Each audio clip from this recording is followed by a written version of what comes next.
So imagine a system that tells you, hey, you can stop risking your life right now. All you have to do is ask. Right, which sounds totally reasonable at first. It sounds great.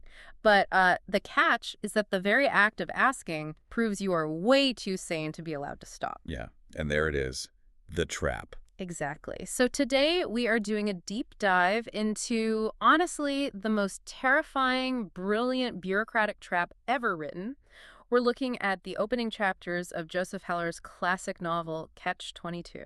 And we really need to emphasize that we're not doing this as some kind of dry, high school literary review. Oh, definitely not. No. We are treating this text as a full-on psychological case study. Right, because this is for you, the listener. We are investigating how the human mind, like, bends and fractures and tries to cope when massive institutions, the ones designed to protect us, become the exact things trying to destroy us. Absolutely. Whether you're navigating a massive corporate hierarchy, dealing with endless government red tape, or just trying to make sense of a totally irrational world. Yeah, this deep dive is basically a shortcut to understanding the mechanics of institutional madness. Okay, let's unpack this. The story takes place on this fictitious Mediterranean island, right? Pianosa. Right, Pianosa. It's set during World War II, just south of Elba. But, Heller isn't writing a traditional war story here. Not at all. No, he's mapping out the architecture of a completely upside-down world. We're looking at a system where the actual enemy isn't necessarily the guy shooting at you from across the front lines. Well, wait, so the enemy is the system itself? Exactly. The enemy is the bureaucracy that sent you there. It's the paperwork that keeps you there. Wow. It's the self-serving logic of commanders who basically view your life as a statistical rounding error. That is so dark, but so accurate to how massive systems work. And we actually enter this bizarre world through a really specific, highly controlled environment. Yeah, we start in a hospital ward. Right. So we meet Yossarian, our protagonist, who is a bombardier, and he's currently hiding out in this hospital because he has a pain in his liver. A very specific pain in his liver. Yes. But it's not a normal illness. It's like a manufactured masterpiece. His liver condition is exquisitely, perfectly balanced, just short of jaundice. And, the clinical precision of that detail sets the tone for everything that follows in the book. So? Well, the doctors are completely paralyzed by this condition. Yeah. Because if the liver pain actually developed into full-blown jaundice, they'd know exactly how to treat it. Right, they have a protocol for that. Exactly. They have a binder for jaundice. And on the flip side, if the pain simply went away, they would just discharge him back to active combat duty. But because it just sits there. Right. It sits in this perpetual murky state of almost jaundice. So the medical men are totally confused, their diagnostic tools are useless, and the system just cannot process an ambiguity. Which is, incredibly convenient for Yossarian because the pain in his liver has actually been gone for days. Oh, completely gone. But he knows better than to say a word. He just lies there, getting his meals brought to him in bed, sipping, like, chilled fruit juice, completely untouched by the war raging right outside. It's brilliant. It really is. I look at Yossarian in this opening chapter and I see, honestly, the 1940s equivalent of quiet quitting. Oh, that's a great way to put it. Right. It's that modern urge to just turn on an out-of-office autoresponder, shut your laptop, and hide under your desk because the system you're in has become entirely unreasonable. Yossarian has basically found a way to weaponize a medical gray area to just opt out. Opting out is precisely what he is doing. But it's more than just taking a break. The hospital ward functions as this liminal space. Like a sanctuary. Exactly. A sanctuary where the lethal, totally chaotic rules of the war are temporarily suspended. And they're replaced by the rigid, sterile rules of medicine. Right, because Yossarian understands that outside those hospital walls, the military apparatus is actively trying to kill him. Yeah, by sending him on these endless combat missions. But inside the walls, he is safe. Safe, but he can't completely escape the bureaucratic machine, right? Right, because he is still subject to the hierarchy, which is why the hospital assigns him this mandatory task. They make him censor the letters of enlisted men. Oh, man. And this censorship duty is where we get our first real glimpse into Yossarian's absolute genius for subversion. So funny. It is. Because the letters from these enlisted men are incredibly boring. There's no sensitive intelligence in them at all. So, just to break the monotony, Yossarian starts inventing these arbitrary, basically godlike games. Yeah, he gets really creative. He does. One day he decides he is going to declare death to all modifiers. Just completely outlawing them. Yep. He takes his black marker and redacts every single adjective and adverb from every letter he reads. And like, think about the psychological mechanics of that.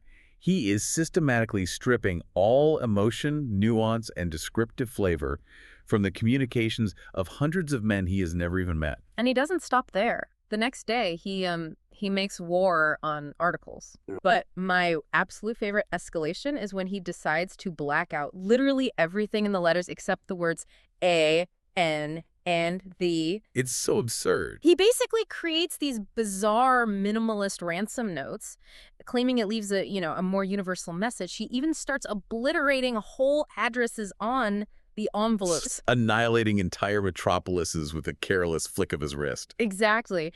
And because military protocol dictates that the censoring officer has to sign his name to prove he did it, Yossarians start signing the letters Washington Irving, or occasionally Irving Washington. So we have to ask, what is actually happening in Yossarian's brain here? Right, because on the surface, it just reads as a funny, bored soldier playing a prank. Yeah, but psychologically, it's a desperate reclamation of agency. Yeah. Because in the reality of the war, Yossarian has absolutely zero control over his own life and death. He's just a pawn. Yeah, like generals he has never met dictate how many times he has to fly through lethal anti-aircraft fire. Exactly. So by censoring these letters in such an arbitrary, destructive way, Yossarian gets to play God. With just a stroke of a black marker, he destroys a city on an envelope. Wow, yeah. He fundamentally alters reality for the people writing and receiving these letters. In a system that has rendered him totally powerless, he is carving out this tiny, absurd domain where he wields absolute authority. It's almost like early internet trolling. Nice. That's exactly it. He is trapped in a system, so he introduces chaos into that system just to prove he exists. And the craziest part is that this little game actually works. It really does. It triggers a massive systemic immune response from the military bureaucracy. Right, like a ripple of panic floats up the echelon, and the military responds by sending in a CID man. For those who aren't familiar with military acronyms, that's the Criminal Investigation Division. Yeah, they send an undercover military police investigator into the ward. Posing as a patient, specifically to track down this mysterious Washington Irving who is sabotaging the mail. Which, perfectly illustrates the totally misplaced priorities of an institutional bureaucracy. The high command isn't losing sleep over the psychological destruction of their men or the staggering casualty rates. No, of course not. They are absolutely terrified of an unauthorized signature on a piece of paper. That is so true. The system is obsessed with enforcing protocol while remaining entirely blind to the human suffering right in front of it. Exactly. And speaking of human suffering, Yossarian is sharing this hospital sanctuary with a cast of deeply, deeply unusual characters. Oh, the ward is full of them. Yeah, you have Dunbar, who is working incredibly hard at cultivating boredom just to artificially extend his perception of time, which we'll get into later. Yes, a fascinating guy. And you have this communications colonel who is visited every day by a beautiful, silent woman, and literally all he does is cough into gauze pads while being examined by this vortex of hyper-specialized doctors. But that entire fragile ecosystem of the ward is completely shattered the moment the Texan arrives. Oh man, the Texan. Yeah. The Texan is a brilliant archetype. Helle describes him as looking like someone in Technicolor. Just way too bright. Exactly. He is relentlessly good-natured, incredibly generous, aggressively likable, and within 3 days, no one in the hospital could stand to be in the same room with him. He just sits right in the middle of the ward and cheerfully broadcasts his worldview to everyone. Unsolicited, of course. Always unsolicited.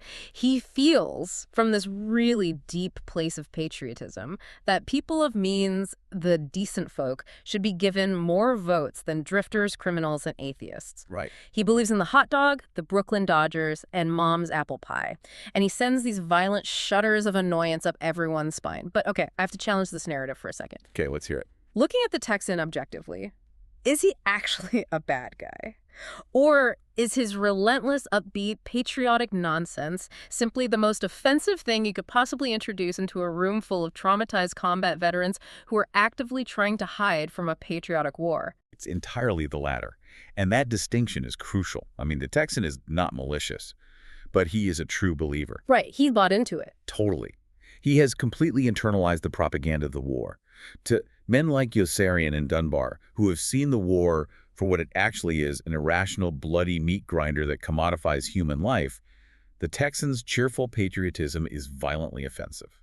Because it denies their reality? Yes, it fundamentally denies their lived reality. It invalidates their terror.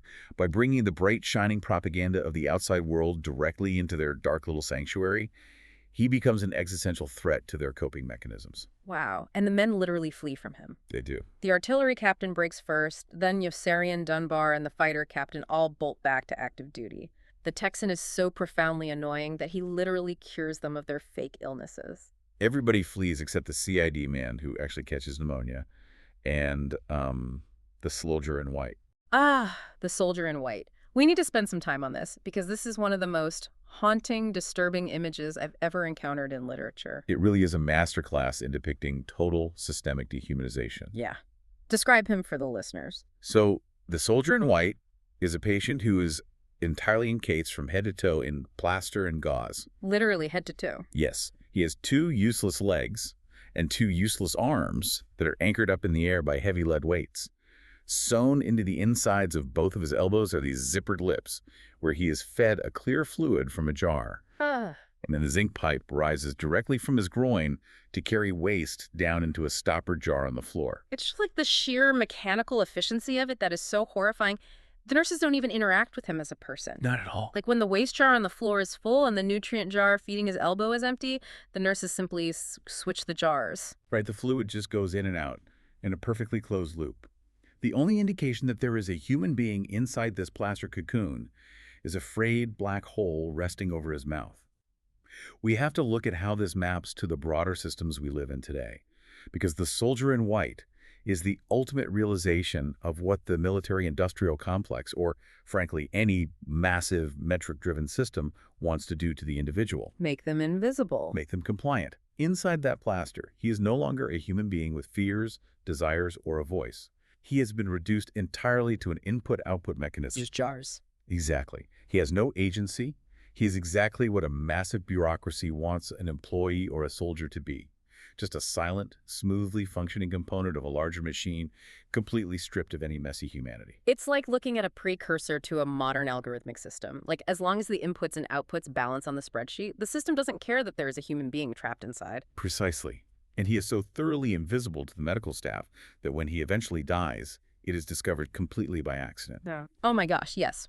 Nurse Kramer is doing her standard rounds, and she casually balances a thermometer on the frayed hole over his mouth. Doesn't even look at him. Nope. She completes her entire circuit of the ward, comes back, reads the thermometer, and only then realizes he's dead. The instrument tells her his status. Her human eyes are entirely secondary. And notice the immediate reaction from Yossarian and Dunbar. The moment Nurse Kramer discovers the body, they point directly at the Texan and accuse him of murder. They say, "You murdered him." Dunbar says it really quietly. They accuse the Texan of killing him out of racial prejudice. Which the Texan frantically denies. He's panicking, yelling that they don't even allow black people in the ward. But Yossarian and Dunbar just keep pressing it relentlessly, and they know for a fact the Texan didn't physically touch the soldier in white. So why did they do this? Because while the Texan didn't kill the man physically, the Texan is the human embodiment of the ideological system that put the soldier in white in that plaster cast to begin with. Oh, wow. Yeah. The Texan represents the mindless patriotism and systemic compliance that leads to millions of men being fed into the meat grinder. Yossarian and Dunbar are using the Texan's own prejudices against him to drive him away, yes. But they are also directing their rage at the only available proxy for the system itself. It's a brilliant, desperate move. But ultimately, the Texan's unbearable cheerfulness forces Yossarian out of the hospital anyway. The sanctuary is breached. Yep. Yossarian is pushed out of his perfectly balanced liver condition and shoved right back into the reality of the war, where the real madness lies. And, that transition brings us to the core philosophical debate of this entire deep dive. The question of who is actually crazy. Exactly. It's a question of who exactly is crazy. This is perfectly encapsulated in this fierce argument between Yossarian and his friend Clevenger. Now, Clevenger is a fascinating foil to Yossarian. He really is. He is an earnest, passionate believer in principles. He is a highly educated guy who genuinely thinks logic, rules, and national duty still apply, even in the middle of a chaotic war. And Clevenger is absolutely furious with Yossarian's worldview. He looks Yossarian in the eye and tells him, "You're crazy." And Yossarian, completely calm, responds, They're trying to kill me. Yeah. And Clevenger loses it. He yells, no one's trying to kill you. So Yossarian asks the most obvious, empirical question in the world. Then why are they shooting at me? And Clevenger's defense here reveals the deeply ingrained ideological blindness of the institutional man.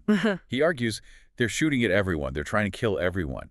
He thinks that because the danger is generalized, it somehow shouldn't be taken personally. And Yossarian delivers what might be the greatest punchline in 20th century literature. He says, and what difference does that make? It's so good. It's so jarringly logical. I can't help but compare this to modern corporate environments, specifically massive layoffs. Oh, that's a great comparison. Right. You see a company fire 10,000 people, and the HR department sends out this sterile memo saying, it's not personal. Your specific role was just eliminated due to systemic macroeconomic restructuring. Right, just corporate speak. Exactly. But if you are the individual losing your livelihood, losing your ability to pay your mortgage and feed your kids, what difference does it make if the destruction is personal or not? Just because a lethal policy is directed at a broad category instead of you specifically by name doesn't mean it isn't completely lethal to you. That is exactly the dynamic at play. Clevenger relies entirely on abstract categories to process reality. He thinks in terms of the enemy, the war effort, the nation. For him, these concepts provide a buffer against fear. But Yossarian doesn't have that buffer. No, Yossarian relies exclusively on empirical physical reality. When Yossarian flies up in a bomber plane, strangers he has never met aim anti-aircraft cannons at his body and pull the trigger. If that isn't a direct attempt on his life, what is? Right. Clevenger is blinded by the abstraction. Yossarian is laser-focused on survival. And because Clevenger can't defeat Yossarian's logic, he resorts to pathologizing him. Clevenger starts listing off Yossarian's psychological symptoms. Oh yeah, he has a whole list. He says Yossarian has an unreasonable belief that everyone is crazy, an unfounded suspicion that people hate him, a homicidal impulse to machine gun strangers, and retrospective falsification. He accuses Yossarian of having a Jehovah complex, of thinking he's some kind of Superman. And rather than denying it, Yossarian enthusiastically embraces it. He does. He claims he can't be touched because he has a sound mind in a pure body. He claims he's Tarzan, Flash Gordon, Bill Shakespeare, and miracle ingredient Z247 all rolled into one. Amazing. He calls himself a real, slam-bang, honest-to-goodness, three-fisted humdinger, a bona fide Superman. It's hilarious, but it's also a deeply profound defense mechanism. It is. If we connect this to the bigger picture, what we are witnessing is this system using the language of psychiatry to pathologize a completely rational desire not to be blown up. Right. In an insane environment, hyper-rational self-preservation looks exactly like clinical paranoia to the people who have accepted the insanity as normal. That is such a key point. Because if the entire world is dedicated to a massive, industrialized slaughter, which World War II was, then the only sane, logical response is to assume everyone is trying to kill you. Clevenger is actually the one who has lost touch with reality by believing in the nobility of the slaughter. Yossarian even points to a specific historical event to prove his point. He reminds Clevenger that during the Great Big Siege of Bologna, the military actually poisoned their food. Yeah, their own food. And Clevenger, defending the system to his last breath, argues they put poison in everybody's food, and it wasn't even poison. As if the technicality matters. The men still got violently ill. The result is the exact same. Exactly. So if Yossarian's paranoia is entirely justified, if the system really is a threat to his life, we have to move up the chain of command. We have to look at the bureaucrats who are actually pulling the levers and putting these men in danger. And we get to see that right away. Because when Yossarian is forced out of the hospital and returns to his squadron, the very first thing he does is try to get officially grounded from flying combat missions. Right. He goes to the flight surgeon, Doc Danica. Yes. And Doc Danica immediately hits him with devastating news. Colonel Cathcart, the man in charge of the group, has just arbitrarily raised the required number of combat missions to 50. Yossarian only has 44. He is trapped again. Now, Doc Danica is a piece of work. This guy is a case study in the banality of self-interest. Oh, absolutely. Yossarian comes into his tent, desperate for his life, terrified of burning to death in an airplane, and Doc Danica just wallows in absolute bottomless self-pity. He looks at Yossarian and says, "You think you've got troubles. What about me?" It's incredible. He is entirely unmoved by the fact that the soldiers he is supposed to care for are facing imminent death. The only thing Doc Danica cares about is the fact that he was drafted, which forced him to abandon his lucrative medical practice back in Staten Island. And it is vital that we look at the specific nature of that medical practice, because Heller is showing us that corruption isn't unique to the military. The military just scales it. Right, because his civilian life wasn't exactly ethical. Not at all. Doc Danica's pre-war life wasn't some noble pursuit of healing. He had his office in a literal fire trap near a ferry stop. He actively increased his kickback fees by colluding with corrupt druggists. He performed under-the-table abortions for beauty parlors. He was making a fortune through entirely unethical means. He even tells Yossarian this incredibly bizarre, almost surreal story about a virgin, newlywed couple who came to his Staten Island office because they couldn't figure out how to have a baby. Yeah, this story's wild. Doc Danica takes them into his back room and literally gives them a demonstration of sexual intercourse using rubber models. The husband pays him in cash, they go home, and a few days later, the husband storms back into the office and just punches Doc Danica right in the nose, knocks him completely flat on his back. And the crucial detail of that story is that Doc Danica has absolutely no idea why the husband punched him. He is totally oblivious to the human reality, the emotional humiliation of his patients. Just as he's oblivious to Yossarian's terror, he views every single human interaction exclusively through the lens of his own financial or administrative inconvenience. He just doesn't get it. No, he is furious that his local draft board didn't believe his fabricated claims that he had an amputated leg and incurable rheumatoid arthritis. He is a man consumed by his own petty grievances while standing in the middle of an active slaughterhouse. Which perfectly mirrors the psychology of the leadership at the very top. The men on the ground are dying, and meanwhile you have this incredibly petty bureaucratic turf war going on between the highest-ranking generals. Right, yeah, General. You have General P.P. Peckham, who has comfortably moved his headquarters to Rome, and General Dreedel, who is actually in charge of a fighting unit. And this rivalry is a profound study in power divorced from purpose. General Peckham is a man entirely obsessed with optics and neatness. Just optics. Yeah, he is the kind of administrator who writes memos using the word enhanced when he actually means increased, just to sound more intellectual. He issues a theater-wide directive requiring that all tents in the Mediterranean be pitched along parallel lines, with their entrances facing back toward the Washington Monument. A directive that is geographically, logistically impossible and totally useless to winning a war. Exactly. It has absolutely nothing to do with combat effectiveness. It's entirely about asserting control over the aesthetic environment. General Dreedel, on the other hand, thinks this is absolute nonsense. Because he actually has to fight the war. Right, so you have this massive jurisdictional dispute between two overlords of the military, a clash that theoretically impacts the lives of thousands of men. And how is this clash of titans actually resolved? Oh, this might be the most relatable corporate critique in the entire text. The winner of this massive power struggle is decided by a guy named ex-PFC Wintergreen. A demoted private first class. Yes. A guy who now works as a low-level mail clerk at 27th Air Force Headquarters. Wintergreen controls the flow of information. He holds all the real power. He does. He simply takes all of General Peckham's memos and throws them directly into the wastebasket because he finds them too prolix, meaning they use too many words. And he speeds General Dreedel's memos along the communication lines because they are less pretentious. So Dreedel wins the turf war by default, simply because the mail clerk prefers his writing style. I mean, think about the terrifying relevance of that mechanism. How often does the actual outcome of massive organizational decisions, policies that dictate the direction of entire companies or governments, come down to a low-level administrator who just doesn't want to file the paperwork? Probably more often than we want to admit. Definitely. Yeah. The supposed leaders, the men with the stars on their shoulders, believe they are wielding supreme authority, but they are completely at the mercy of the administrative friction occurring 3 levels below them. The bureaucracy is an autonomous organism. The leaders are just figureheads. It's the ultimate revenge of the admin assistant. But General Peckham, desperate to regain his perceived status, decides he needs to boost morale, so he orders more USO troops to entertain the men. For context, the USO provided live entertainment for the military. Right.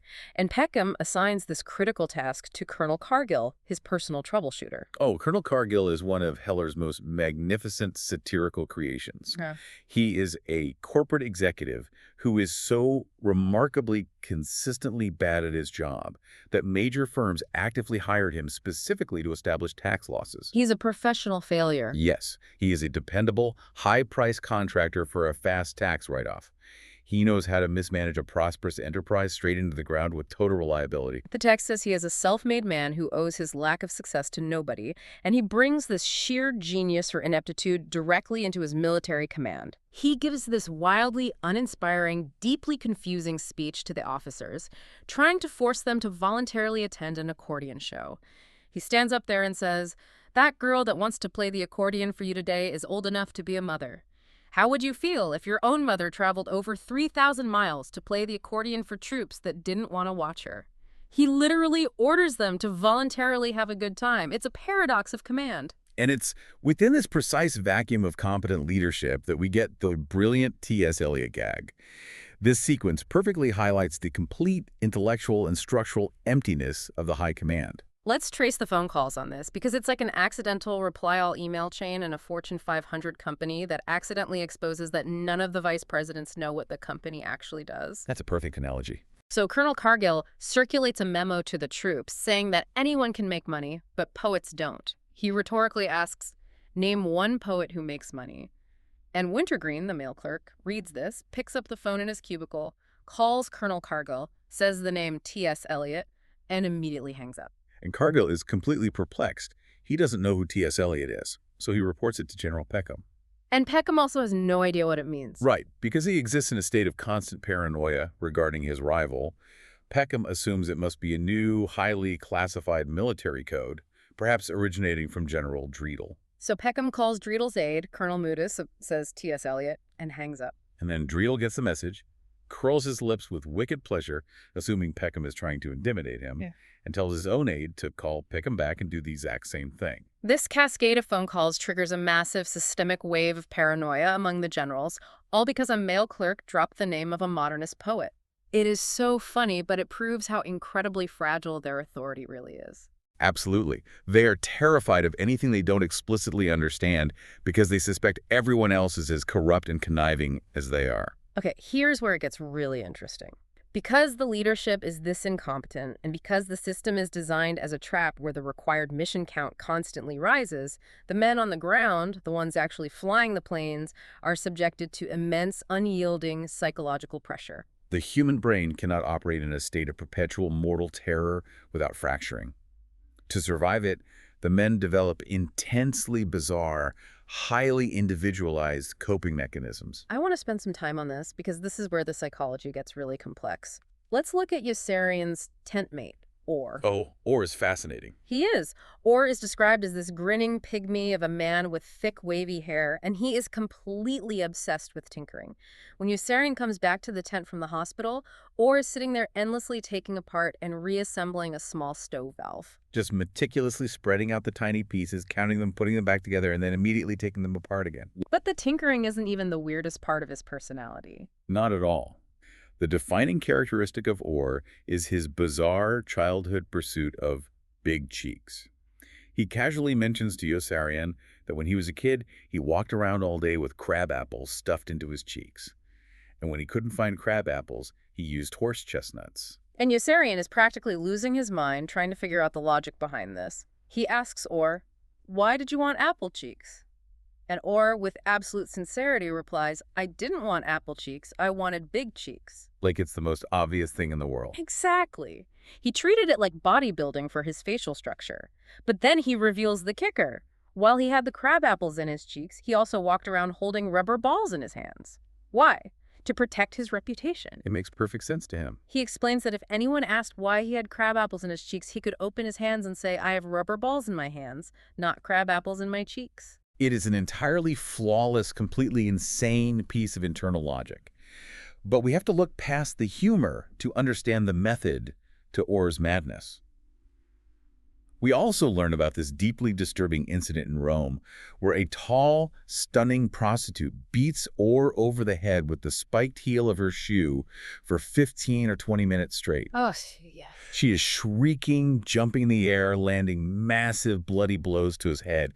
And how does Orr react? He just giggles. Every single time she hits him, he giggles louder, which of course enrages her and makes her hit him harder until she finally knocks him completely unconscious and he gets sent to the hospital with a severe concussion. Right. I really struggle with or what is the psychological payoff for this behavior? Why does he actively seek out this absurdity? Because it is a profound mastery of the absurd. Mm. Think about Orr's environment. He exists in a world of military command, the aerial combat that makes absolutely no sense. The rules are both lethal and entirely illogical. So he just leans into it. More than that, he has no control over the anti-aircraft flak or the number of missions he has to fly. So Orr constructs his own nonsensical reality where he is completely the architect. He controls the variables. He chooses the crab apples. He chooses the rubber balls. He intentionally provokes the prostitute. Wow, okay. By embracing the absurd entirely on his own terms, he creates a localized sphere where he is in absolute control. It is an extreme, highly evolved coping mechanism designed to stave off the crushing helplessness that is consuming Yossarian. That is a brilliant way to frame it. He's essentially building a fortress of nonsense to protect his mind. But then you contrast Orr's harmless, almost playful absurdity with a character like Havermeyer. Yes, Havermeyer. Havermeyer is officially recognized as the best bombardier in the entire group. But he is, by any clinical definition, a sociopath. Havermeyer is highly valued by the leadership, specifically Colonel Cathcart, because Havermeyer never takes evasive action when flying into a target zone. Standard protocol is to juke the plane to avoid anti-aircraft fire. To save your own life.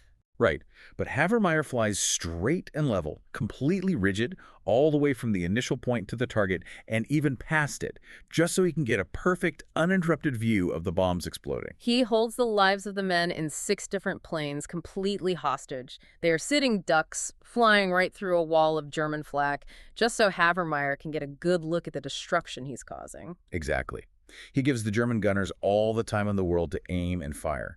The men in his squadron are absolutely furious. They want to murder him. But the leadership protects him and promotes him because he gets the job done. His accuracy is unparalleled. Havermeyer exerts his control over the chaos by actively endangering others. And we see this macro-level sociopathy perfectly mirrored in his micro-level tent hobby. Every night, Havermeyer baits field mice with a candy bar. Such a creepy detail. It is. He runs a string from his mosquito net to the light bulb. When he feels a nibble in the dark, he snaps the light on, instantly blinding the terrified mouse. He waits until the mouse looks him right in the eye, he laughs aloud, and he blows it to pieces with a stolen .45 caliber pistol. And that gunshot echoes through the camp, triggering Hungry Joe, who lives nearby, sending him screaming into a slit trench, having violent nightmares about snakes and spiders. Havermeyer isn't just surviving the war like Orr is. He has internalized its cruelty. He practices being a predator. Yes, he genuinely enjoys wielding the power of life and death. This is how different minds process trauma. Orr controls his reality by making himself the author of his own ridiculousness. Havermeyer controls his reality by becoming a localized version of the war itself. Lethal, arbitrary, and deeply sadistic. And then there's Dunbar. Dunbar has a completely different, almost philosophical approach. He has developed a radical theory of time. Dunbar is obsessed with skeet shooting. General Dreidel ordered everyone to shoot skeet 8 hours a month, and Dunbar absolutely loves going. But he loves it specifically because he hates every single minute of it? It's a fascinating paradox. Dunbar explains his philosophy to Clevenger. He says that when you are happy, time rockets by. A summer vacation vanishes in a second. So if you want to increase your lifespan, if you want to subjectively live longer, you have to cultivate intense boredom and discomfort. Right. He says an hour on the skeet shooting range with incredibly annoying people like Havermeyer and Appleby feels like 11 times 17 years. Now, I have to push back on the usual reading of this. Isn't Dunbar actually a genius here? If perception is reality, he has essentially hacked the human brain. He is effectively immortal compared to the guys who are just letting time slip away. I kind of respect it. You can respect the ingenuity of it, certainly. It's a very clever manipulation of subjective experience. Yeah. But at its core, it is a profound tragedy disguised as a life hack. Why tragedy? Because Dunbar has realized that time is the only currency they have left. They are inches away from death on every single mission. But his solution, maximizing the subjective experience of time by making it excruciatingly unpleasant, robs life of all its inherent value. He is extending his existence by actively emptying it of joy, connection, and meaning, It is the ultimate Pyrrhic victory. He lives longer by not living at all. He lives longer by not living at all. Wow, when Mhm. you put it like that, it is devastating. So we've spent all this time looking at these incredibly complex, bizarre ways the men cope, Orr's apples, Havermeyer's sadism, Dunbar's weaponized boredom, but it begs a very simple question. Why don't they just leave? Exactly. Why don't they just use the official rules to leave? Why do they have to invent these elaborate psychological fortresses? Why don't they just resign or get medically discharged? And this brings us to the absolute core thesis of the source material, the ultimate bureaucratic trap. But before we dissect the mechanics of that trap itself, the text introduces us to a character named Chief White Halfote, who provides a very dark, very specific historical mirror to the trap of the military. Oh, yes. Halfote. Halfote is a half-blooded Creek Indian from Oklahoma who has unilaterally decided he is going to die of pneumonia. His backstory is incredibly absurd, but when you look closely, it is deeply, profoundly sad. His family acted as human divining rods for American oil companies. Right. Everywhere his family pitched their tent, they sank a well and hit oil. And every single time they hit oil, the oil companies made them pack up their belongings and leave. They were constantly, relentlessly on the move. Eventually, the efficiency of the exploitation scaled up. The oilmen started tracking them from the front, waiting for them to arrive at a new location, and kicking them off the land the exact moment they unrolled their sleeping bags. Halfote says they were human divining rods, a walking business boom, but they were treated like absolute outcasts because of racial prejudice. He says they found themselves completely surrounded by oilmen, just waiting for them to move so they could kick them off. And the only thing that saved him from this endless cycle of displacement was the war breaking out and a draft board picking him up and dropping him into the military. We need to unpack the mechanics of this exploitation because Helle is doing something very intentional here. Halfote's family are not treated as human beings. They are treated entirely as biological sensors, resources to be mined and subsequently discarded by a massive, impersonal machine, in this case, the American oil industry. It cannot win. No. The system is rigged so that their success guarantees their own displacement. If they find oil, they lose their home. If they don't find oil, they have nowhere to be. This historical commodification of human bodies darkly mirrors the exact military system Yossarian is trapped in. The individual is just raw material for the machine. Which brings us, finally, to the mechanism of that machine. Catch-22. Okay, let's walk through this logic, because it's breathtaking. Yossarian is begging Doc Danica to ground him. Doc Danica says he can't. Yossarian asks, "Can't you ground someone who's crazy?"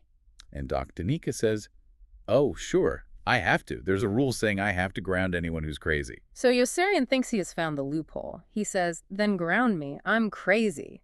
But Doc Danica calmly explains that while Yossarian's friends say he's crazy, those friends are themselves crazy for continuing to fly combat missions. And medically speaking, you can't trust a crazy person's diagnostic assessment of someone else. So Yossarian pivots, uses Orr as a test case. He asks, "Is Orr crazy?" Doc Danica says he sure is. Yossarian says, "Can you ground him?" Doc Danica replies, "I sure can, but first he has to ask me to." This is the exact moment the jaws of the trap snap shut. Doc Danica explains that Orr is undeniably crazy to keep flying combat missions after all the close calls and crash landings he's had. So mathematically, if Orr asks to be grounded, Doc Danica can ground him, right? No, because if Orr asks to be grounded, he actively proves that he isn't crazy.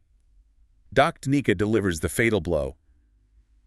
Anyone who wants to get out of combat duty isn't really crazy. This is Catch-22? Yes. The rule specifically states that a concern for one's own safety in the face of dangers that are real and immediate is the process of a rational mind. Think about the elliptical precision of this logic. It is a perfectly closed titanium loop. If you fly your missions, you are crazy, and therefore you don't have to fly them. But to be legally grounded, you have to formally ask. And if you ask to be grounded to save your own life, you are demonstrating rational, sane behavior. Therefore, you are sane, and you have to fly them. It is brilliant, graceful, and utterly shocking in its cynicism. If you fly, you are crazy and don't have to. But if you ask not to, you are sane and have to. It is an invincible bureaucratic paradox. It exists solely to justify its own ends. The system creates a rule that gives the illusion of an exit. Just ask and we will ground you. But the internal mechanism of the rule makes the exit logically impossible to reach. It is absolute, total bureaucratic dominance. It is a rule that proves the system can do whatever it wants to you. And Catch-22 ensures that absolutely nobody can escape. This forced participation, this inability to leave the system eventually blinds the characters to reality. It distorts their vision completely. And Heller gives us this perfect metaphor for this epistemological blindness: the flies in the eyes. Yossarian is having a conversation with Orr about a pilot named Appleby. Appleby's the golden boy of the squadron. He's from Iowa. He believes in God, motherhood, and the American way of life. And crucially, he believes in these things without ever thinking about any of them. He's great at ping pong. He's great at shooting crap. He is perfectly, seamlessly adapted to the military system. And Orr tells Yossarian, in total deadpan, that Appleby has flies in his eyes. Yossarian is confused and asks the logical question, how come he doesn't know it? And Orr drops another perfect, inescapable logical loop. He says, how can he see he's got flies in his eyes if he's got flies in his eyes? What's fascinating here is that this is a profound metaphor for ideology and willful ignorance. Appleby succeeds in this corrupt, insane system precisely because he is completely blind to its corruption and insanity. The flies. Right, the flies are the propaganda, the unthinking patriotism, the unquestioning obedience to authority. Because his vision is entirely obscured by the system's ideology, he cannot see the ideology itself. He cannot perceive his own blindness. If you are perfectly aligned with an insane system, you look perfectly sane to the system, but you are completely disconnected from objective reality. You literally can't see the flies because they are the very things blocking your vision. It's a terrifying concept when you apply it to how we consume information today. And the military system works incredibly hard to maintain that blindness across the entire group. We see this play out in the disastrous educational sessions led by Clevenger. Group headquarters realizes that if people are allowed to gather and ask open questions, they might start seeing the flies in their eyes.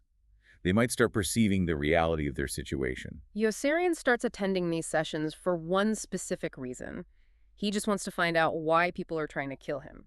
And these sessions are run by a corporal who is officially considered a subversive by the military command simply because he wears glasses and disapproves of Hitler. That's enough to make him suspicious. And the men, sensing the weakness of the format, start shouting out these rapid-fire, completely absurd questions just to break the system. Who is Spain? Why is Hitler? When is right? How was Trump in Munich? They are turning the formalized educational session into sheer chaos. They're using absurdity to dismantle the propaganda, but it's Yossarian who asks the question that truly terrifies the command and shuts the whole thing down. He asks, where are the Snowdens of yesteryear? The corporal plays dumb, asks him to speak English, but the question deeply, profoundly upsets the officers in the room. Why? Because it's a direct reference to a mysterious, deeply repressed trauma over Avignon, where a soldier named Snowden was brutally killed when another pilot went crazy in midair? Yossarian is bringing the visceral reality of death, the actual human cost of the war, directly into the sterile, abstract educational session. He is asking a question that the system cannot possibly answer without acknowledging its own guilt and the lethal reality of what it's doing to these young men. It is the return of the repressed. So what does the system do when faced with an unanswerable, dangerous truth? Colonel Cathcart sends Colonel Korn to stop the sessions entirely, and Colonel Korn institutes an absolute stroke of bureaucratic genius. He creates a new rule governing the asking of questions. Colonel Korn's rule states, the only people permitted to ask questions were those who never did. And immediately, the educational sessions are discontinued because, according to the system's logic, it is neither possible nor necessary to educate people who never question anything. The loop is closed again, the flies remain firmly in the eyes. Blindness is administratively enforced. That is just staggering. We have covered a massive amount of psychological and bureaucratic ground today. Let's recap what we've explored. We started in the deceptive liminal safety of the hospital sanctuary, where Yossarian reclaims his power by playing God with a black marker. We examined the terrifying clinical perfection of Catch-22 itself, that beautiful, inescapable logical trap. We looked at the extreme coping mechanisms of men cracking under the pressure of constant mortality, Orr's fortress of nonsense, Havermeyer's midnight executions, Dunbar's weaponized boredom. And we've seen the profoundly empty suits at the top, the generals waging jurisdictional war over tent alignments, while the men on the ground die for lack of purpose. The relevance of this material to modern life cannot be overstated. Heller didn't just write a novel about World War II. He drafted a permanent blueprint of institutional behavior. Whenever you encounter a massive system that forces you to prove a negative to access your rights, whenever you face a corporate policy that directly contradicts itself specifically to keep you trapped in a certain role, Or Whenever you are penalized for pointing out a catastrophic flaw in a system by the very people running that system, you are looking at Catch-22 in the wild. It is the underlying architecture of irrational authority. Which brings us to our final provocative thought for you to take away. Throughout this entire text, amidst all the humor and the paradoxes, there is one lingering, deeply haunting detail that Yossarian cannot shake. It is the dead man in Yossarian's tent. This dead man is treated entirely as a pest. He annoys Yossarian just by his lingering presence, even though Yossarian has never actually seen his face. The man was assigned to the tent, died in combat before he could unpack, and now his stuff is just sitting there. Yossarian repeatedly complains to Sergeant Towser to have the gear removed, but Towser refuses to aid that the dead man even exists because officially, administratively, the paperwork hasn't cleared. He doesn't exist. We know Havermeyer came in and stole the dead man's gun. We know his hunting knife still hangs menacingly over the mosquito net. But the system ignores him completely. So I want to leave you with this thought to mull over as you navigate your own complex systems. Is the dead man in the tent simply a bureaucratic error, a piece of lost paperwork in a messy war? Or is he a psychological projection? Is he the literal ghost of Yossarian's own inevitable future, sleeping right beside him every single night, completely ignored by a system that refuses to acknowledge mortality until it's time to switch the jars? A haunting question. A system that cannot acknowledge the dead can never truly value the living. Thank you for taking this deep dive with us. Keep your eyes open for those flies, and we'll catch you next time.